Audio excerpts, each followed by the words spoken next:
Hello friends, welcome to my channel Jyoti Vardhan. आज मैं फिर से एक सीरीज लेकर आई हूँ आपके लिए और वो है परमानेंट स्ट्रेटनिंग, केराटिन, नैनोप्लास्टिया। ये सारे कई तरह के ये स्ट्रेटनिंग वाले सर्विसेज हैं जिसमें हेयर स्ट्रेटन हो जाता है, फ्रिजीनेस कम हो जाता है और इसको करने का क्या क्या तरीका है ये सारा चीज़ मैं आपको इस सीरीज में बताने वाली हूँ। आज के वीडियो का टॉपिक है परमानेंट स्ट्रेटनिंग यानी रीबॉन्डिंग। तो परमानेंट स्ट्रेटनिंग करते कैसे हैं इसी का ट्यूटोरियल इस वीडियो में मैं आपको बताने वाली हूँ। तो जब भी आपके पास कोई क्लाइंट आए तो उनसे सबसे पहले कंसल्टेशन करना बहुत ज़रूरी है। हेयर किस स्टेज पर है, हेयर का पोजीशन क्या है, ये आपके लिए एज अ हेयर ड्रेसर आपके लिए जानना बहुत ज़रूरी है। क्या उनका हेयर हीना ट्रीटेड है, क्या उनका हेयर कलर्ड है, कलर्ड में भी किस तरीके का कलर्ड हेयर है, प्रोफेशनल कलर से कलर्ड है या फिर जो पॉकेट कलर आता है, डाई वगैरह आता है उससे है, ठीक है, या फिर उनका हेयर वर्जिन है, ठीक है, या फिर उस तरीके का भी हेयर आ सकता है आपके पास जो केमिकल सर्विसेज उनके हेयर पर ना हुआ हो, लेकिन सन के इम्पैक्ट में होने की वजह से, सन के रेडिएशन से या उनके सन के रेज से भी कुछ ना कुछ इम्पैक्ट तो ज़रूर पड़ता ही है, जिससे हेयर हो सकता है थोड़ा अनहेल्दी हो या फिर नेचुरल फ्रीजीनेस उसमें आया हुआ हो। तो हेयर का जो भी पोजीशन है ये एज अ हेयर ड्रेसर आपको जानना बहुत ज़रूरी है, ठीक है। तो सबसे पहले क्या है, कंसल्टेशन करना बहुत ज़रूरी है रीबॉन्डिंग के लिए यानी परमानेंट स्ट्रेटनिंग के लिए यानी हेयर स्मूदनिंग के लिए। परमानेंट स्ट्रेटनिंग के कई सारे नाम हैं, सर्विस एक है बट उसे कई सारे नामों से बुलाया जाता है। क्या क्या है वो? Permanent straightening, rebonding, smoothening, hair smoothening, okay, और रिलैक्सिंग। रिलैक्सिंग भी इसी का नाम है, ठीक है। तो ये सारे नाम क्या है, परमानेंट स्ट्रेटनिंग के ही सिनोनिम्स है। इस चीज़ को आप याद रखिएगा ज़रूर। तो सबसे पहले तो कंसल्टेशन करना है और उसके बाद अगर उनका हेयर ऑलरेडी ड्राई है, मतलब उनके हेयर में ऑयल नहीं लगा हुआ है, तो हेड वॉश की ज़रूरत नहीं भी पड़ सकती है, ठीक है। तो हेड वॉश करने की उतनी ज़रूरत नहीं पड़ती है, लेकिन अगर नेचुरल सीबम उनके हेयर पे आया हुआ है या उन्होंने ऑयल लगाया हुआ है पहले से, तो हेयर वॉश करना ही पड़ेगा। किससे? तो प्यूरिफाइंग शैम्पू से आपको हेयर वॉश करना पड़ेगा अच्छे से। देन उसके बाद टॉवल ड्राई करने के साथ साथ अच्छे से आपको टॉवल ड्राई करने के बाद ड्राई कर लेना होगा। लगभग 90% हेयर हमारा ड्राई हो जाना चाहिए। एक और चीज़ है, हेयर किस स्टेज पर है ये भी आपको ध्यान रखना बहुत ज़रूरी है। अगर हीना ट्रीटेड हेयर है तब वहाँ पर आप 100% हेयर को ड्राई कर सकते हैं, लेकिन अगर केमिकल ट्रीटेड वर्क पहले से किया हुआ है या फिर बड़े बाल पतले से हैं तो आप 80% या 90% हेयर को आप ड्राई कर सकते हैं। बाकी जो 10% है वो थोड़ा सा वेट भी रहे या थोड़ा मॉइस्चर उसमें रहे तो कोई प्रॉब्लम नहीं है, वो रिजल्ट बहुत अच्छा आता है, ठीक है। जब हेयर वॉश हो जाए तो इस स्टेज पर कंडीशनर नहीं यूज़ करना है, सिर्फ शैम्पू से अच्छे से वॉश कर लेना है, टॉवल ड्राई करना है, 90% या 100% हेयर को ड्राई कर लेना है हेयर कंडीशन देखकर। जब हेयर हमारा अच्छे से ड्राई हो जाए तो आप सीरम अप्लाई कर सकते हैं, लेकिन आप चाहें तो डायरेक्ट आप जो फर्स्ट क्रीम होता है, जैसे स्ट्रिक्स प्रोफेशनल का भी स्ट्रेटनिंग क्रीम आता है, फर्स्ट क्रीम आता है, या फिर लॉरियल में भी आता है, या फिर वेला में भी आता है। तो इस तरीके से कई सारे ब्रांड्स हैं, उसमें फर्स्ट क्रीम आता है जिसको स्ट्रेटनिंग क्रीम भी कहा जाता है। तो वो स्ट्रेटनिंग क्रीम आपको यूज़ करना है। रूट से लगभग आधे इंच या 1 इंच छोड़ के वो क्रीम, फर्स्ट क्रीम अप्लाई करना है। आपको रूट पे ये चीज़ बिल्कुल भी अप्लाई नहीं करना, बिल्कुल भी नहीं करना है, ठीक है। और इस स्टेज पर आपके हाथों में ग्लव्स होना चाहिए, बिल्कुल होना चाहिए, अदरवाइज क्या होगा, हाथों में इरिटेशन होना शुरू हो जाएगा कुछ देर के बाद। इसलिए ग्लव्स ज़रूर पहनेंगे। और फर्स्ट क्रीम कहाँ से स्टार्ट करेंगे? नेप एरिया से। मैंने कई सारे स्ट्रेटनिंग वीडियोस बनाए हुए हैं, आप उसको ज़रूर चेक कर लीजिएगा।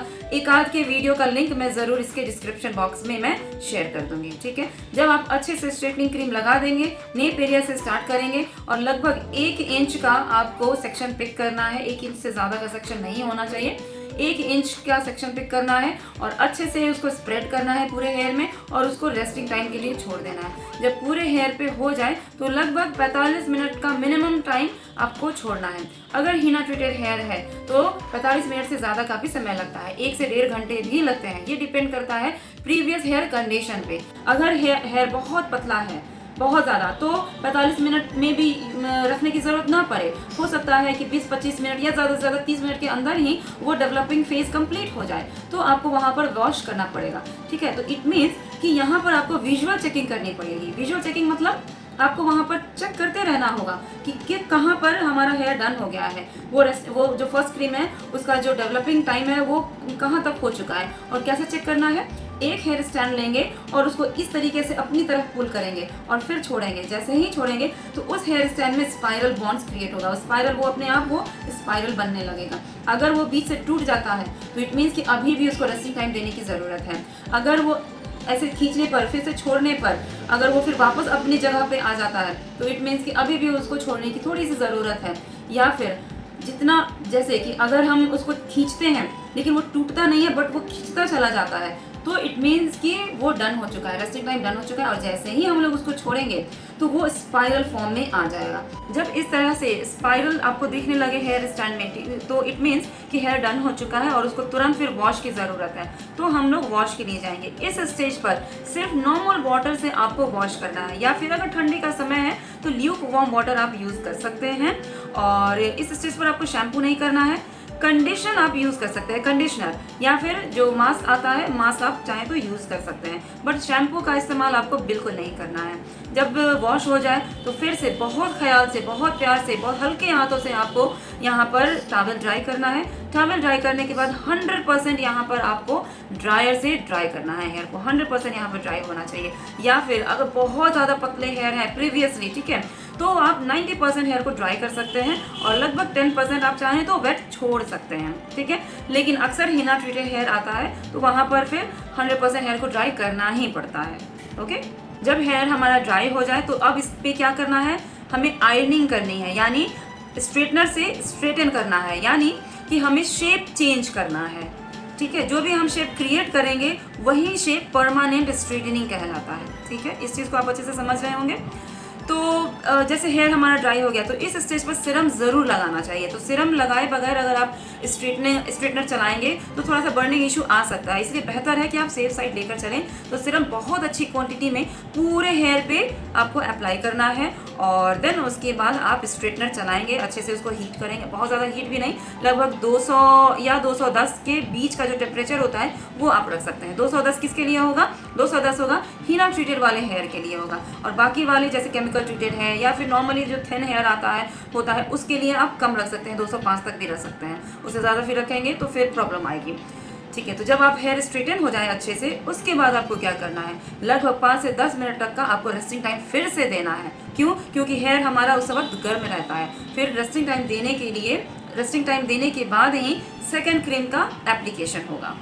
जब 5 से 10 मिनट का रेस्टिंग टाइम हो जाए तो उसके बाद जो स्ट्रेटनिंग क्रीम का जो सेकेंड वाला क्रीम होता है उसको अप्लाई करना है, यानी न्यूट्रलाइजर हमें इस्तेमाल करना है। न्यूट्रलाइजर का क्या मतलब होता है, न्यूट्रलाइज करना, यानी किसे न्यूट्रलाइज करना, जो हमने फर्स्ट क्रीम लगाया था उसके असर को कम कर देना, यानी रोक देना, यानी न्यूट्रलाइज कर देना। न्यूट्रलाइजर इसीलिए उसको कहा जाता है। ठीक है, तो दोनों ही क्रीम का मैंने मतलब आपको बता दिया।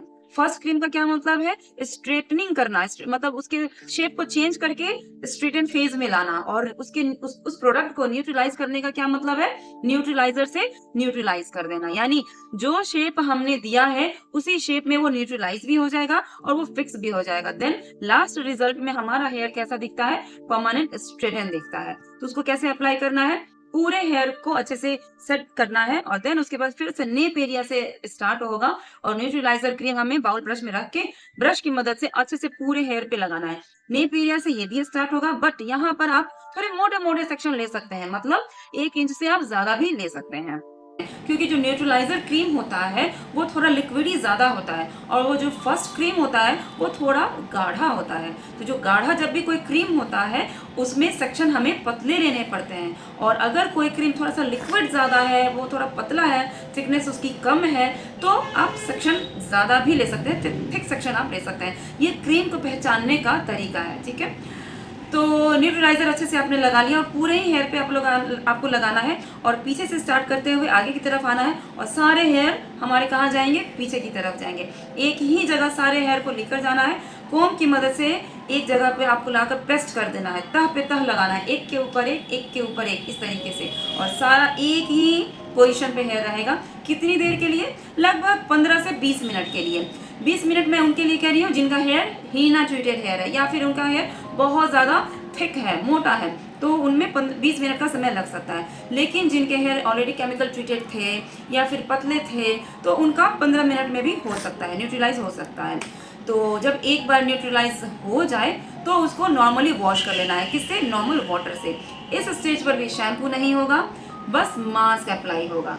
ओके, मास्क अप्लाई करने के बाद अच्छे से उसको रिंस आउट कर लेंगे। देन उसके बाद फिर से आपको टॉवल ड्राई करना है, सीरम एप्लीकेशन करना है और 100% आपको ड्राई कर लेना है। अब यहाँ पर इस फेज में जो ड्रायर चलेगा, आपको इधर उधर से ब्लास्ट ड्राई नहीं करना है, सिर्फ ऊपर की दिशा में आपको ड्रायर रखना है और फिर जो हेयर होगा वो नीचे की तरफ जाते जाते वो ड्राई होगा। तो यहाँ पर आपको ड्रायर बहुत अच्छे से चलाना है और सिर्फ ऊपर की दिशा में ड्रायर रहेगा ताकि हेयर हमारा डिस्टर्ब ना हो, खराब ना हो, उसका शेप ना चेंज हो। अदरवाइज वो वहाँ पर अगर शेप चेंज हो गया तो वो फिर परमानेंटली रह जाएगा। एज अ हेयर ड्रेसर आपके लिए लास्ट रिजल्ट जानना बहुत ज़रूरी है। तो इस सर्विस में जो ड्रायर होगा वो 100% यहाँ पर आपको ड्रायर का इस्तेमाल करना है, मतलब हेयर 100% ड्राई होना चाहिए। किसमें? परमानेंट स्ट्रेटनिंग में, केराटिन में, नैनोप्लास्टिया या बोटॉक्स वगैरह में। इसमें आपको as a hairdresser result उसी वक्त आपको पता चल जाएगा कि क्या आपने काम किया है, कैसा काम किया है। लेकिन जो दूसरे बाकी सर्विसेज होते हैं जैसे हेयर स्पा हो गया या फिर और भी कोई हेयर ट्रीटमेंट वगैरह हो गया, तो उसमें आपको 100% हेयर को ड्राई करने की जरूरत नहीं है। आप 60, 70, 80% भी हेयर को आप ड्राई करके छोड़ सकते हैं। बट इस फेज में, स्ट्रेटनिंग वाले प्रोसेस में, आपको जो लास्ट रिजल्ट जब आप क्रिएट देंगे तो हेयर हमारा आपका 100% ड्राई होना चाहिए। तभी आपको पता चल जाएगा कि हाँ आपने कैसा सर्विस किया है। क्लाइंट को फिर सोचना नहीं पड़ेगा कि घर चले गए तो कैसा रिजल्ट हो गया या हेयर मुड़ गया है, ऐसा कुछ नहीं आएगा, राइट। यहीं पर आपको एक शेप क्रिएट करके उनको दे देना है और वहाँ पर 100% ड्राई होगा। जब एक बार 100% हेयर ड्राई हो जाए तो लास्ट में आप फिर से सीरम अप्लाई कर सकते हैं, पूरे हेयर पे आप अप्लाई कर सकते हैं। और लास्ट में क्लाइंट को पोस्ट केयर सर्विसेज के लिए उनको मोटिवेट करना है। मतलब अगर आपने स्ट्रेटनिंग करवाया है तो आपको स्ट्रेटनिंग शैम्पू, स्ट्रेटनिंग मास्क और सिरम, ये 3 प्रोडक्ट होते हैं जो कि क्लाइंट को प्रोवाइड करना है। ठीक है, तो कैसा लगा आपको व्यूवर्स मेरे बताने का तरीका? अगर मेरे बताने से आपको कुछ समझ आता है, सीखने को मिलता है, तो प्लीज़ मेरे चैनल को तुरंत सब्सक्राइब कर लीजिए। और हाँ, जो भी मैं नेक्स्ट वीडियो बनाऊंगी इसी सीरीज से वो रिलेटेड होगा, स्ट्रेटनिंग वाले सीरीज से ही रिलेटेड होगा। मतलब पहला टॉपिक मैंने क्या क्लियर किया? परमानेंट स्ट्रेटनिंग यानी रीबॉन्डिंग। अब दूसरा क्या होगा? केराटिन होगा या फिर बोटॉक्स होगा या फिर नैनोप्लास्टिया। इन सब में क्या क्या अंतर है ये भी मैं क्लियर करते जाऊंगी। ठीक है, मैं फिर मिलती हूँ आपको अगले वीडियो के साथ। तब तक के लिए goodbye and take care.